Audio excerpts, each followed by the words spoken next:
Marcengo, é dela. Ela está em Minas dela. Gerais. Ele está em Curitiba, eu estou em São Paulo. Tudo bem, ministra? Como é que a senhora está? Boa noite.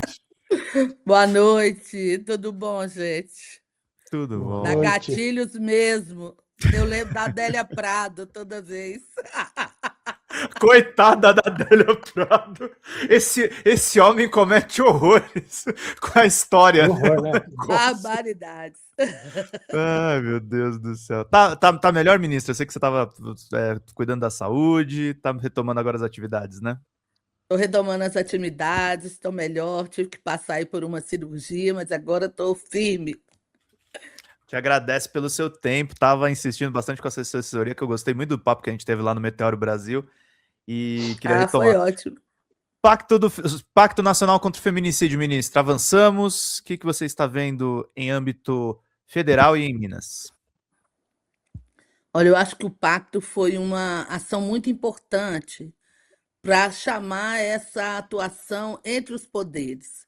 A gente precisa muito para a gente fazer cessar essa violência que ela é estrutural contra as mulheres.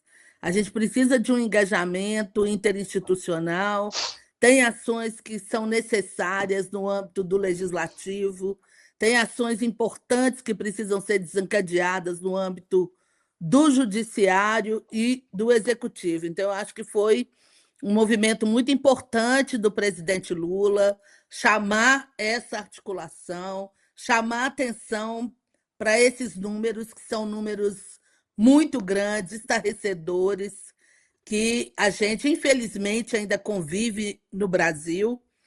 E importante, porque o que acontece? Uma das coisas que a gente tem visto muito, quando eu, por exemplo, chamo atenção para a questão do judiciário, né? Muitas vezes essa violência ela se expressa, muitos casos desses vão a julgamento, e muitas vezes a gente não tem um judiciário que, ao fazer o julgamento, ele trabalha numa perspectiva de gênero ou numa perspectiva de raça. Então, acaba muitas vezes por uma cultura institucional que ainda é muito machista, muitas vezes racista, relativizando crimes que não cabe mais ser relativizados. Sim. A gente estava falando, né, ministra, a respeito das mudanças que são necessárias na sociedade, né? E acho que é importante as pessoas saberem, a gente acabar um pouco com aquele senso comum, né? No caso da misoginia e do machismo, o homem que é abusador, ele não é necessariamente um monstro, não é uma coisa caricatural que muitas vezes série policial coloca, a ficção, ou às vezes a própria imprensa, né? Quando ela vai lá e sensacionaliza o episódio. São pessoas comuns. E aí eu queria te perguntar uma coisa, antes de passar a bola para o Marcelo, porque o Marcelo me conhece, se eu ficar falando aqui eu vou monopolizar. A gente está enfrentando um perigo dentro da extrema-direita, que é a expansão desse movimento Red Pill, que naturaliza não só o machismo, mas um arcabouço de violências, né? É isso que a gente vai ter que também combater na eleição, além do Flávio Bolsonaro ligando para o Vorcaro? Olha, nós enfrentamos muito esse debate, o Ministério das Mulheres, o Ministério dos Direitos Humanos e Cidadania. Nós atuamos um pouco nessa pauta quando nós debatemos o ECA Digital. E quando a gente está falando de violência contra a mulher, é muito importante a gente lembrar que nós também estamos tratando de violência contra meninas e contra meninos. Nós estamos falando de machismo, mas a gente está falando também de uma cultura autoritária que relativiza a pedofilia, o abuso sexual contra criança e adolescente. E as redes sociais elas acabaram tendo um papel importante no crescimento, eu vou dizer assim, desse ideário, porque perversamente ela esconde os abusadores. Ela esconde os assediadores. Então, é muito importante nesse combate a essa cultura red pill, né, a gente compreender que um lugar grande onde ela se dissemina é no ambiente digital. Por isso a necessidade da gente atuar na regulação das redes. Então, acho que esse é um tema importante. e enfrentar esse debate do ponto de vista eleitoral. O sentimento, né, um pouco que eu tenho, é que a gente vive um momento que é um momento de transformação, de mudança cultural, e o que esses movimentos querem é exatamente atrasar uma agenda de respeito à dignidade das mulheres, de emancipação das mulheres, de respeito à vida humana, de respeito a crianças e adolescentes, acabando por construir um conceito de masculinidade que também é adoecedor para os homens. É verdade. Eu penso assim, sabe, ministra, que nem eu estava vendo hoje um artigo, e eu vou trazer isso como exemplo, falando, por exemplo, do TikTok na China. O equivalente ao TikTok, o nome não tem esse nome e tal. Mas ele é altamente restritivo quando o usuário é uma criança. Primeiro que ele estabelece tempo de tela, sei lá, 30, 40 minutos por dia, coisa parecida, e é altamente restrito em termos de alcance, no sentido de tipos de coisas que aparecem, é uma coisa bem mais educativa e tal. Então, assim, a China, eu até brinco, né, com as pessoas que falam assim, Marcelo, a China não é outro planeta. Na minha opinião, é assim, lá tem um monte de alienígena, porque não é possível, porque lá não é mais o planeta Terra. Então, eles conseguem fazer uma abordagem diferente.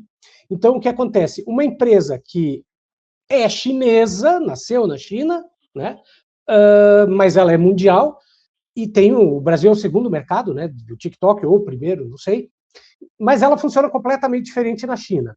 Então, o que eu estou querendo dizer é assim, é muito complicado a gente partir com a pauta de regular as redes, é necessário, porém, o discurso tem que ser encapado de uma maneira que a gente consiga chegar no ponto final, porque senão a gente fica dando ponta de faca. Mas por que eu estou falando isso? Porque, por exemplo, quando a gente encampa uma pauta, um discurso que fala, olha, temos que proteger as nossas crianças. Por exemplo, o negócio do celular na sala de aula.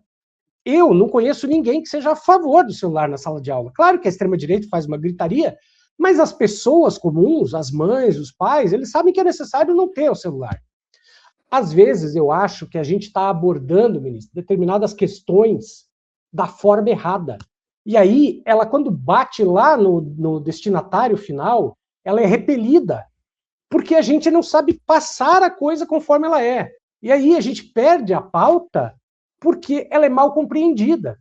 Porque é claro que eu gosto de dar um exemplo que eu acho que mostra bem a distância entre o que precisa ser feito e a forma. Eu sempre brinco com o Pedro, se eu falar para minha mãe, que é uma senhora de 80 anos, um doce de pessoa, uma pessoa sensacional, faz bolo para mim toda semana, e aquela coisa, a vovó.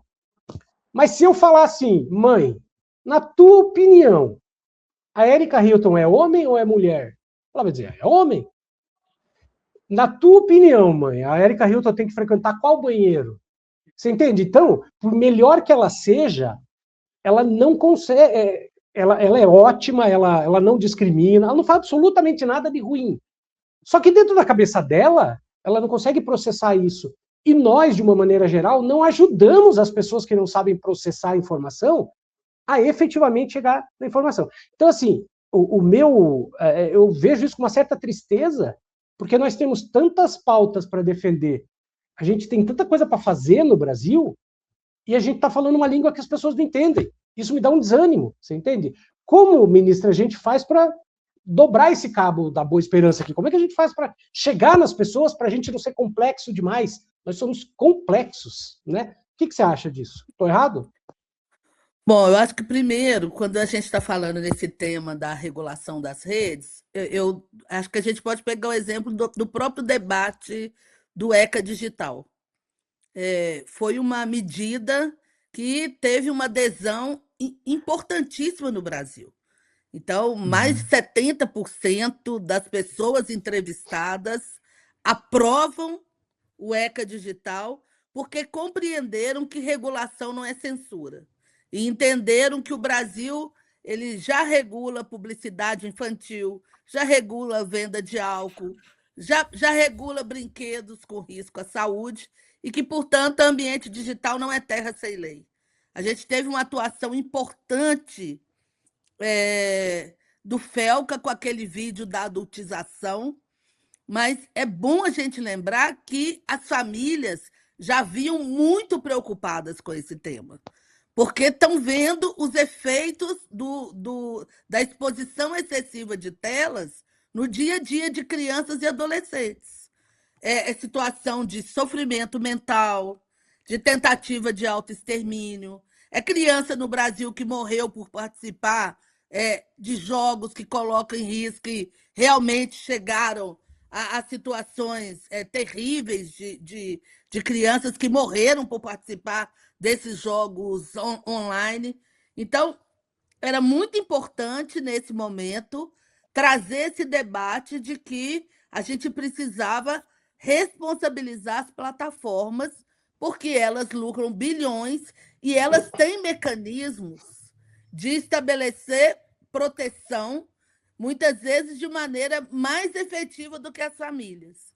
Não é uma recusa das famílias de acompanhar, é inclusive da capacidade das famílias de intervir em alguns espaços que as plataformas conseguem fazer isso com muito mais efetividade, como, por exemplo, identificando quem que é a criança, tirando de circulação imediatamente conteúdos que são inadequados.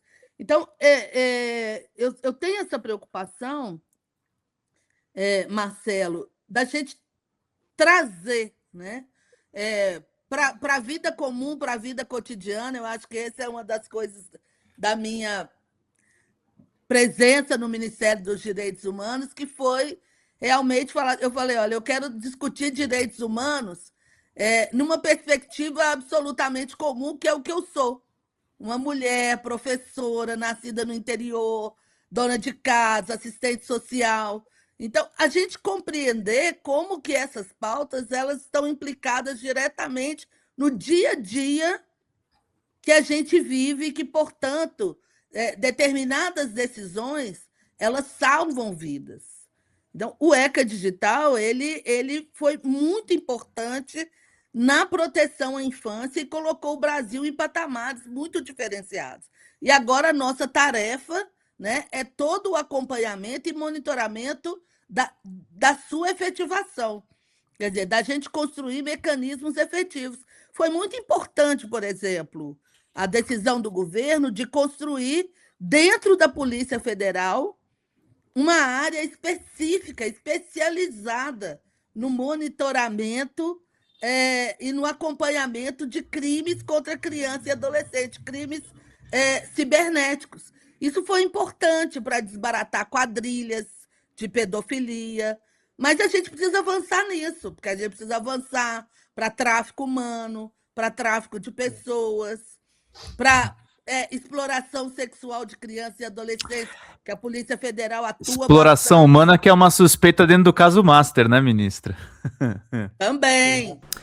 Fala, galera da Folha TV, não se esquece de se inscrever aqui no nosso canal para assistir programas como Folha Notícias Manhã, Folha Notícias Noite, o nosso Folha Entrevista e o nosso Barzinho das Meninas. Muitas coisas bacanas a gente acompanha por aqui e a gente precisa muito, muito do apoio de vocês para nosso trabalho jornalístico, investigativo, de curadoria de conteúdo, com vocês ajudando no nosso Pix, folhademocrata@gmail.com, ou mandando superchats, valeu demais, e os recursos financeiros, tornando-se membro do nosso canal, no nosso curso de jornalismo básico, para você ficar muito bem informado a respeito de tudo. Queridos e queridas, muito obrigado pela presença de todos vocês, vida longa e próspera. Cuidem-se, cuidem dos seus, e não esquece de se inscrever aqui na Folha TV. Até mais!